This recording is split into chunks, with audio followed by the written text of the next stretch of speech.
Hello viewers, இன்றைக்கி நான் ரொம்ப ரொம்ப முக்கியமான ஒரு டாபிக் பற்றி பேச போகிறேன். இங்கே பார்த்தீங்கன்னா ஜெர்மனியில் வந்து கிண்டர் கார்டன் போகிற குழந்தைங்க இதை பற்றி நிறைய கம்ப்ளைண்ட்ஸ் வருது. நிறைய பேரண்ட்ஸ் வந்து இதை எக்ஸ்பீரியன்ஸ் பண்ணுறாங்க ஜெர்மனியில். அதாவது கிண்டர் கார்டன் போகிற நம்ம இந்தியன், இலங்கை அவங்க குழந்தைங்களுக்கு வந்து நிறைய தெரப்பி பண்ணணும் அவங்க அந்த மாதிரி எழுதி கொடுக்குறாங்க. ஸோ அது வந்து இங்கே நார்மலாக போயிடுச்சு. அதை பற்றி தான் நான் உங்களுக்கு எக்ஸ்பிளைன் பண்ண போகிறேன். அதாவது பார்த்திங்கன்னா ஃபஸ்ட்டு வந்து நம்ம குழந்தைங்கள பற்றி அவங்க கம்ப்ளைண்ட் பண்ணுறது வந்து உங்கள் குழந்தை தனியாக விளையாடுறாங்க, இங்கே இருக்க பசங்களோட சேர்ந்து மிங்கிளாகி விளையாட மாட்டுறாங்க, அந்த மாதிரி சொல்கிறாங்க. அதுக்கப்புறம் வந்து இவங்க வந்து ஒரு சம் க்ரைட்டீரியா வச்சுருக்குறாங்க. இந்த டைமில் இந்த மாதிரி தான் இருக்கணும், இந்த டைமில் வந்து டுவனாலனா இந்த ஜிம்னாஸ்டிக் மாதிரி இருக்கும். இந்த டுவனன் பார்த்திங்கன்னா நிறைய வந்து இன்டோர் ப்ளே மாதிரி இருக்கும், அதில் போய் விளையாடணும். இந்த டைமில் அங்கே போகணும் இன்டோர் ப்ளேக்கு, இந்த டைமில் வந்து கார்டன் போகணும், இந்த டைமில் வந்து சாப்பிடணும், இந்த டைமில் வந்து அந்த குரூப் ரூமில் வந்து விளையாடணும். இந்த மாதிரி அவங்க வந்து டைம் போட்டு பிளான் பண்ணி வச்சுருப்பாங்க. அந்தந்த டைமில் குழந்தைங்க இந்த இது பண்ணணும் அப்படின்னு சொல்லி போட்டு வச்சுருப்பாங்க.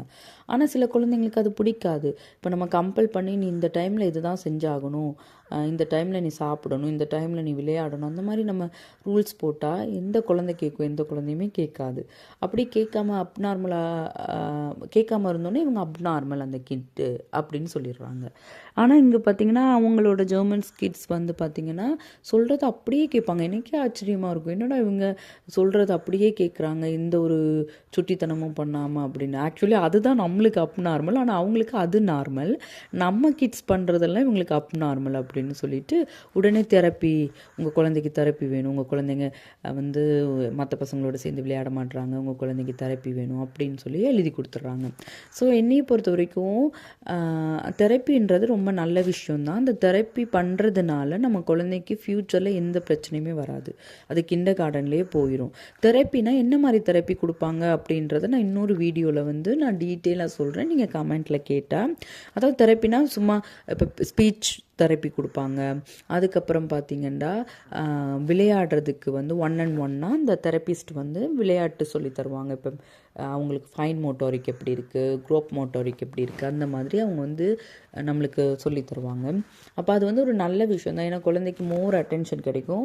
ஒரு தெரப்பிஸ்ட் வந்து குழந்தையோட உட்காந்து எல்லாம் அவங்களோடையே full and full time spend பண்ணுவாங்க. அதாவது 1 hour அவங்களுக்கு வந்து தெரப்பிஸ்ட் வராங்கன்னா அந்த 1 hour ஃபுல்லாகவே நம்ம குழந்தையோட டைம் ஸ்பெண்ட் பண்ணுவாங்க. ஸோ அது ரொம்ப ஹெல்ப்ஃபுல்லாக தான் இருக்கும். அதுக்கப்புறம் பார்த்திங்கன்னா அவங்க அப்படி சொல்லும்போது பேரண்ட்ஸ் வந்து தயவுசெய்து பயப்படாதீங்க. ஏன்னா நம்ம வந்து ஃபாரினர்ஸ். ஸோ இங்கத்த கல்ச்சரையும் சரி, இங்கத்த லாங்குவேஜையும் சரி அடாப்ட் பண்ணுறதுக்கு நம்ம அடல்ட்ஸுக்கே வந்து ரொம்ப கஷ்டம்னா அந்த கிட்ஸ் வந்து எப்படி அதை அடாப்ட் பண்ணுவாங்க? அது ரொம்ப கஷ்டம்தான். ஸோ அந்த கிட்ஸுக்கு வந்து ஃபஸ்ட்டு வந்து அவங்க ஏன் மற்ற குழந்தையோடு சேர்ந்து விளையாட மாட்டாங்க, ஏன் அவங்க பேச மாட்டாங்க அப்படின்னு பார்த்திங்கன்னா ஃபஸ்ட்டு ஒரு பெரிய பிரச்சனை வந்து லாங்குவேஜ் தான். ஏன்னா பார்த்திங்கன்னா இந்தியா இல்லைங்களா பார்த்திங்கன்னா ஒரே லாங்குவேஜ் தான். வீட்டில் ஒரு லாங்குவேஜ் பேசுகிறாங்கன்னா அவங்க வீட்டை விட்டு வெளியில் வந்தால் அவங்க காதில் அந்த தமிழ் மட்டும் தான் கேட்கும். ஏன்னா அக்கம் பக்கம் இருக்கவங்க எல்லாருமே அந்த தமிழ் லாங்குவேஜ் மட்டும் பேசுவாங்க. ஆனால் இங்கே அப்படி இல்லை. இங்கே வீட்டில் அப்பா அம்மா மட்டும்தான் அவங்க தமிழ் பேசுவாங்க, வெளியில் போனால் வந்து ஜெர்மன் பேசுகிறாங்க. அப்போ அவங்களுக்கு வந்து கன்ஃபியூஸ் ஆகும். அதுவும் வீட்டில் வந்து நம்ம தமிழ் வந்து அவங்களோட உட்காந்து நம்ம அவங்களோட டைம் ஸ்பெண்ட் பேசுகிறோமானா இல்லை. ஏன்னா அம்மா அப்பா 2 பேருமே ஒர்க் பண்ணுறதுனால ரொம்ப பிஸியாக இருப்போம். ஸோ குழந்தைங்களோட வந்து நிறைய டைம் ஸ்பெண்ட் பண்ணி நம்ம அவங்களுக்கு எல்லாம் சொல்லி கொடுக்க முடியாது. ஸோ அவங்க கிண்டர் கார்டன் போனாங்கன்னா அங்கே எல்லாமே ஜெர்மனில் தான் கற்றுப்பாங்க. ஸோ அவங்களுக்கு கொஞ்சம் டைம் எடுத்துக்கும். ஏன்னா 2 லாங்குவேஜ் அவங்க பேசுகிறதுனால கண்டிப்பாக அவங்களுக்கு டைம் எடுத்துக்கும். ஆனால் சில கிண்டர் கார்டனில் அதை வந்து புரிஞ்சுக்கிட்டு சில நல்ல டீச்சர்ஸ் வந்து ஹெல்ப் பண்ணுறாங்க. ஆனால் சில பேர் வந்து அதை புரிஞ்சிக்க மாட்டாங்க. இந்த கிட்டுக்கு வந்து எல்லாம் டிலேயாக இருக்குது, இந்த கிட்டுக்கு வந்து கண்டிப்பாக தெரப்பி வேணும், அந்த மாதிரி சொல்கிறாங்க. ஸோ இந்த மாதிரி சொன்னாங்கன்னா தயவுசெய்து நீங்கள் வந்து கவலைப்படாதீங்க. அது வந்து உங்கள் குழந்தைய வந்து நல்லா அந்த தெரப்பி கொடுக்குறனால உங்கள் குழந்தைக்கு அது இம்ப்ரூவ்மெண்ட்டாக தான் ஆகும். ஸோ அது ரொம்ப நல்ல விஷயம். ஸோ அந்த மாதிரி சொன்னாங்கன்னா நீங்கள் பயப்படாதீங்க. இதை பற்றி நான் இன்னும் டீட்டெயிலாக பேசணும் அப்படின்னு நீங்கள் நினச்சிங்கன்னா கமெண்ட்டில் போடுங்க. நான் கண்டிப்பாக இதை பற்றி டீட்டெயிலாக பேசுகிறேன். தேங்க்ஸ் ஃபார் வாட்சிங்.